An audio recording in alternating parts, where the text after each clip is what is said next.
તમે હજી સુધી આંગળું જ વાળો છો. મેં એકલા હાથે અડધી રસોઈ પૂરી કરી નાખી. તે અડધી કરી નાખી તો આખી રસોઈ કરી નખાય ને. તે બને શીખાય પણ જાય. આખી રસોઈ કરી નખાય એટલે? હે તમે કહેવા શું માંગો છો? મને રસોઈ નથી આવડતી એમ? હા, એમ જ.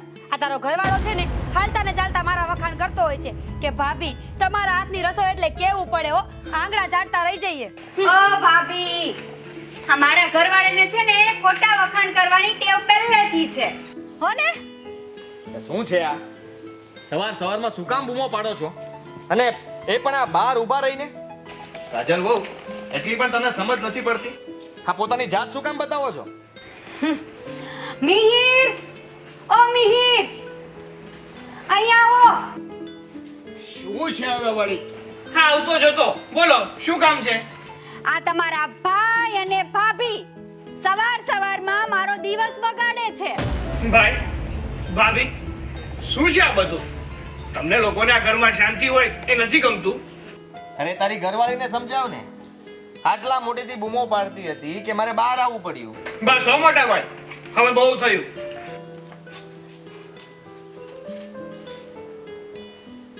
દીકરા, કઈ ખાવાનું પડ્યું હોય તો આ ગરીબને આપજો ને.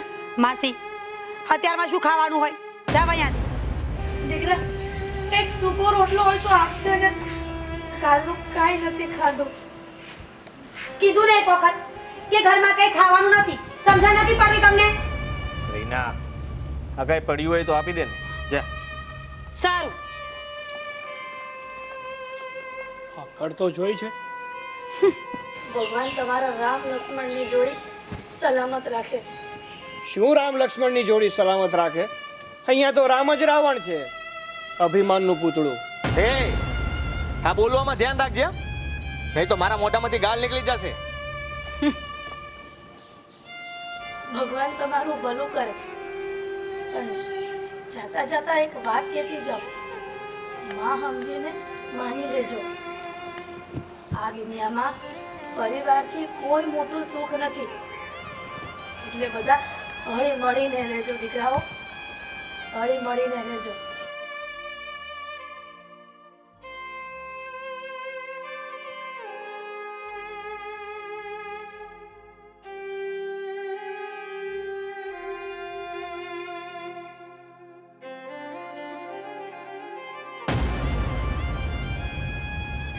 પાવરનો જ પાર નથી. Same to you.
હાલો, પાણી પી લો.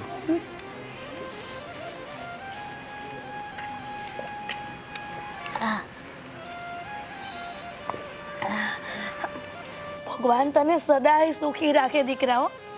મારા દિલથી એવા આશીર્વાદ છે. કોણ છો તમે? અને અહીં કેમ બેઠા છો? હું રોજે અહીંયાથી નીકળું છું, પણ મેં તમને ક્યારે જોયા નથી. ક્યાં રહો છો તમે? રામ રાખે ને ત્યાં રહું છું. આજે અહીંયા તો કાલ બીજે. મરવાની રાહમાં જીવું છું. આવું શું કામ બોલો છો? અને મેં તમને પહેલી વાર જોયા છે અહીંયા. શું કરું દીકરા? બધા લોકો થોડા દિવસ ખાવાનું આપે અને ધક્કા મારીને પછી કાઢી મૂકે. એક વાત પૂછું? હા બોલ ને બેટા. મને કેમ એમ લાગે છે કે મેં તમને કંઈક જોયેલા છે. અ, મને મને ક્યાં જોયું હોય? આપણે તો ક્યારેય મળ્યા જ નથી. સારું.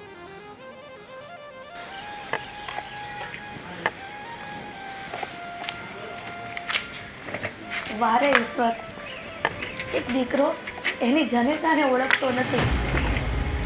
તારી લીલા અપરંપાર છે હો.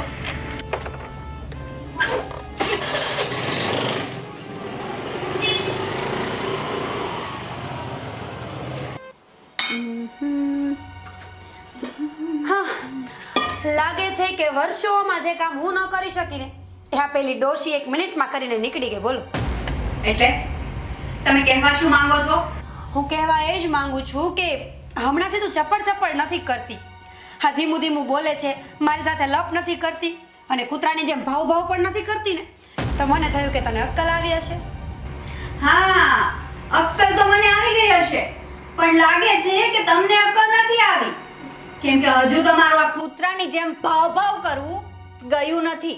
એ હું તારી જેઠાણી છું, મારી સામે બોલવામાં ધ્યાન રાખજે. ઓહ, જેઠાણી છો, સાસુ નહીં. હને? અને આમ પણ સાસુ હોત ને તો પણ હું કોઈનું સાંભળું ને એમાંથી નથી. અને બીજી વાત, માન સન્માન આપવાથી મળે, મોટા હોવાથી કઈ માન સન્માન મળી નથી જતું. આ છે ને, હવે વધારે બોલીને તો છૂટો ચમચો મારીશ. મને મારશો? હા, કેમ? બોલવામાં પોચી નથી વળાતું એટલે હાથ ઉપાડશો? એ જ આવડે છે. ઘરમાં બધાને સાચું કહીએ એટલે મરચા લાગે. નથી કરવું મારે તે કરશે.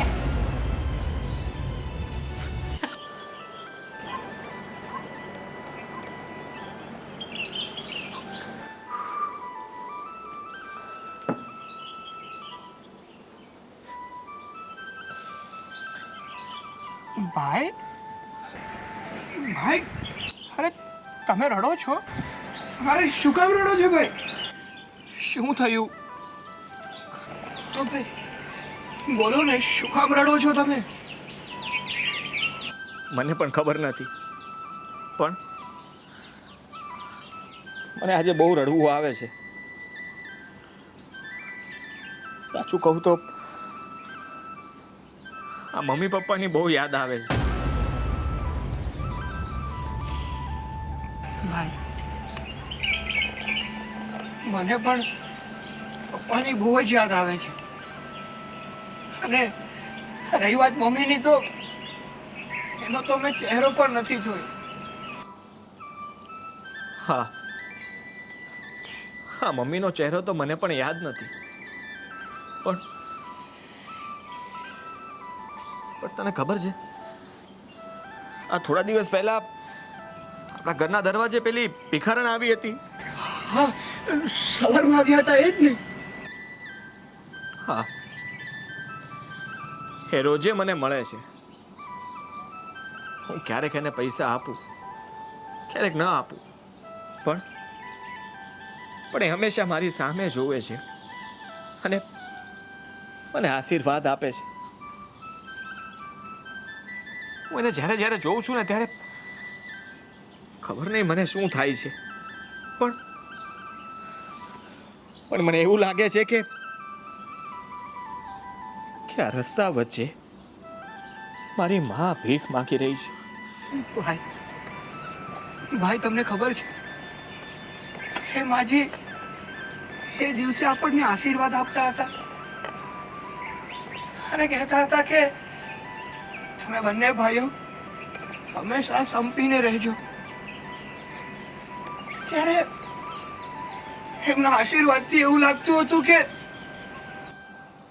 જાણે જાણે આપણા મમ્મી જ આપણને આશીર્વાદ આપતા હોય. હા ભાઈ, જો આપણા મમ્મી હોત ને તો કદાચ એ પણ આપણને આવી જ રીતે આશીર્વાદ આપત. પણ શું તને લાગે છે કે આપણે એ આશીર્વાદમાં ખરા ઉતરીએ? આપણે એમની વાત માનત? ભાઈ, હું ભલે તમારા ઉપર ગમે એટલો ગુસ્સો કરું, પણ નાનપણથી લઈને અત્યાર સુધી મેં તમને મારા મોટા ભાઈ નહીં પણ આપણા પિતા સમાન જ માન્યા છે.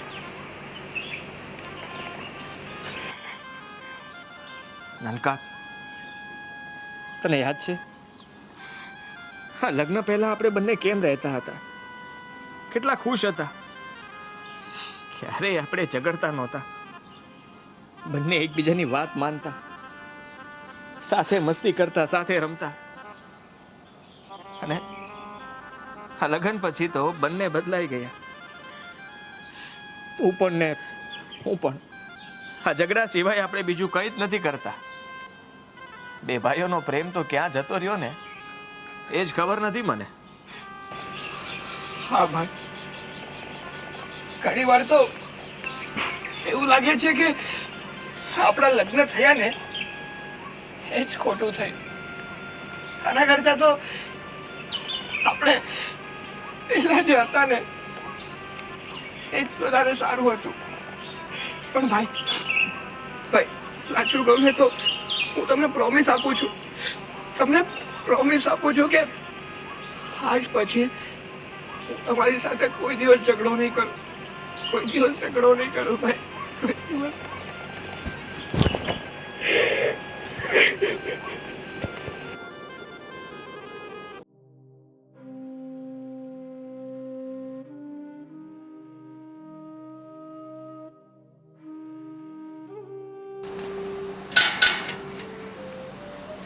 એ ગરીબને કોઈ રોટલો આપજો બેન, દુખિયારાની મદદ કરજો એ બેન. હું છે માસી? દરવાજો ખખડાવ્યા ખખડ થયા છો તે? બેન 2 દિવસથી કાંઈ નથી ખાધું, કાંઈક વાસી ખાવાનું હોય તો આપી દો ને. માસી ખાવાનું અત્યારે મળે? સાંજના ટાઈમે આવજો એટલે બપોરનું ટાઢું પડ્યું હશે ને એ આપશું. બેટા 2 દિવસની ભૂખી છું, થોડું ઘણું કંઈક પડ્યું તો આપી દે ને.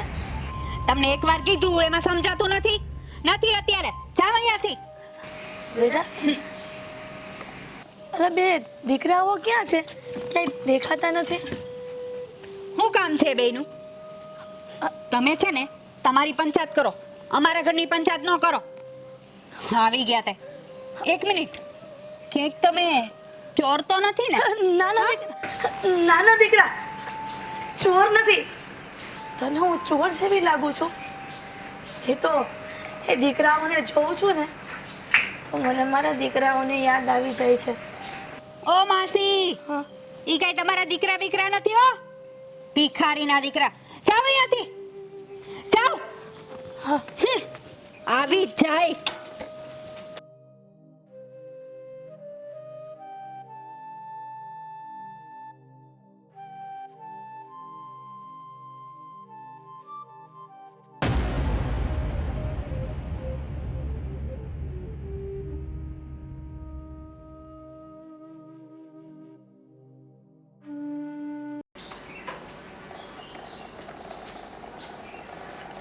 માજી, માજી ઊભા થાવ. અરે માજી શું થયું તમને? આ તો એ જ માજી છે જેની ભાઈ વાત કરતા હતા. માજી ઊભા થાવ. માજી શું થયું તમને? ભાઈ ભાઈ બહાર આવજો તો. માજી ભાઈ જલ્દી આવજો. માજી આ જુઓ ને, હા માજી બેભાન થઈ ગયા છે. માસી, માસી, ચાલ આપણે એને અંદર લઈ જઈએ. હા જરૂર પડે તો હોસ્પિટલ લઈ જશું. હા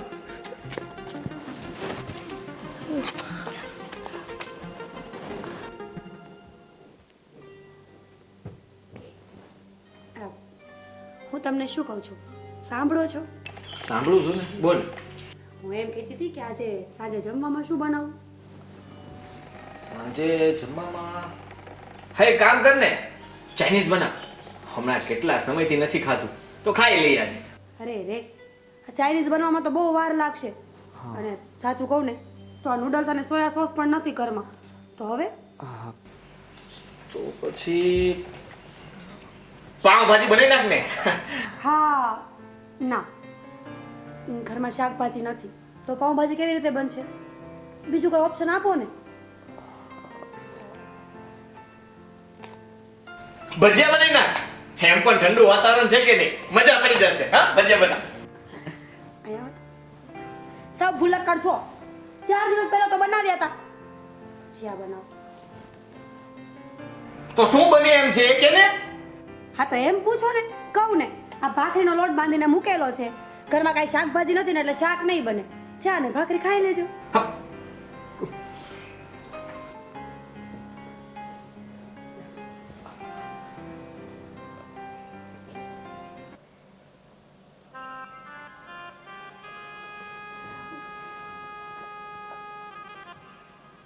હું ક્યાં આવી ગઈ? હા, જુઓ માસી, તમે બહાર બેભાન થઈ ગયા હતા અને અમે બંને ભાઈઓ તમને અહીં અંદર લાવ્યા. તમારી તબિયત સારી નથી? તબિયત તો સારી છે પણ નસીબ જ ખરાબ છે. નહીતર આવી હાલત થોડી હોય. ચાલો ત્યારે મને રજા આપો. તમને એક સવાલ પૂછું? પૂછ ને દીકરા. જુઓ, શું તમે મને ઓળખો છો? તમે જે રીતે અમને બધાને જુઓ છો ને એના પરથી મને એવું લાગે છે કે આપણે કંઈક તો સંબંધ છે જ, પણ યાદ નથી આવતું કે મેં તમને ક્યાં જોયા છે.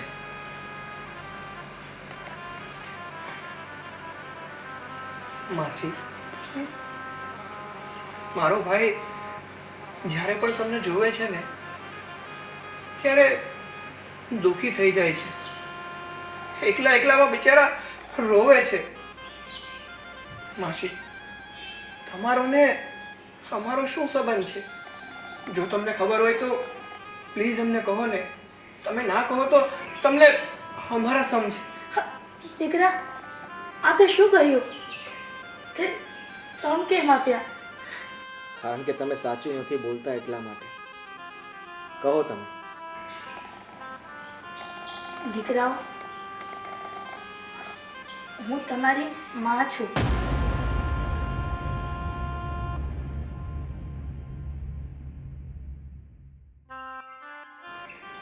પપ્પા તો કહેતા હતા કે તમે આ દુનિયા છોડીને જતા રહ્યા છો. મેં ઘર છોડતી વખતે એક ચિઠ્ઠી લખી હતી અને એ ચિઠ્ઠીમાં મારા સમ આપીને કહ્યું હતું કે મારા દીકરાઓને સાચી હકીકત ન જણાવતા. પણ મમ્મી, શું કામ તમે આવું કર્યું હતું અને શું કામ તમે ઘર છોડ્યું હતું? એ વાત તો ઠીક છે, પણ અત્યારે પણ શું કામ આ વાત તમારાથી છુપાવી હતી તમે? છુપાવવાનું ફક્ત એક જ કારણ હતું કે તમે દુઃખી ન થાવ. મને કેન્સર છે. મમ્મી, અમને જ્યારે આ વાતની ખબર પડી ત્યારે આપણી પરિસ્થિતિ બહુ ખરાબ હતી. 2 ટક ખાવાના ફાફા હતા. ત્યાં મારી આટલી મોંઘી દવાનો ખર્ચો કેવી રીતે પોસાય? મારા દીકરાઓના દૂધના પૈસામાંથી હું દવા લઈને જીવું એ મને યોગ્ય ન લાગ્યું.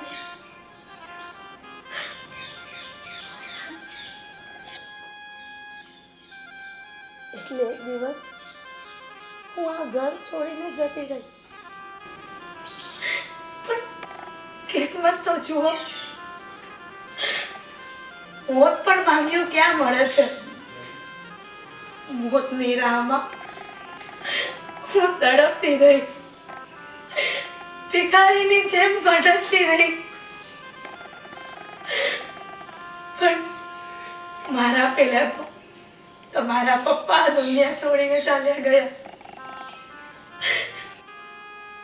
છાપામાં એમના મોતના સમાચાર વાંચ્યા એટલે હું મારી જાતને રોકી ના શકી અને તમારા બંનેનું મોઢું જોવા હું અહીં ભીખ માંગતી હતી.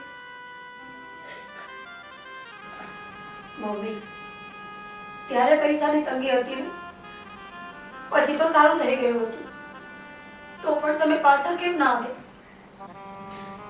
હા મમ્મી, અમને પણ માનો પ્રેમ જોઈએ છે, સાસુની વર્ત જોઈએ છે. તો શું કામ તમે હક અમારી પાસેથી છીનવી લીધું? આટલા વર્ષોથી હું મોતની રાહમાં હતી.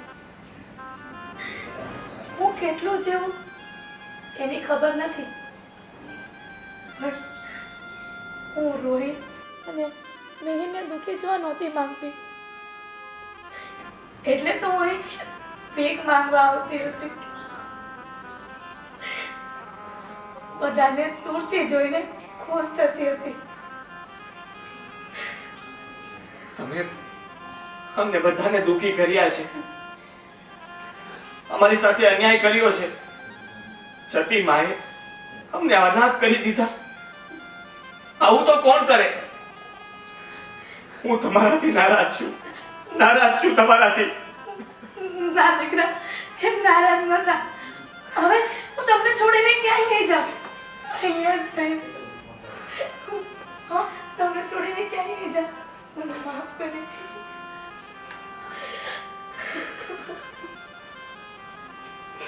સાગરને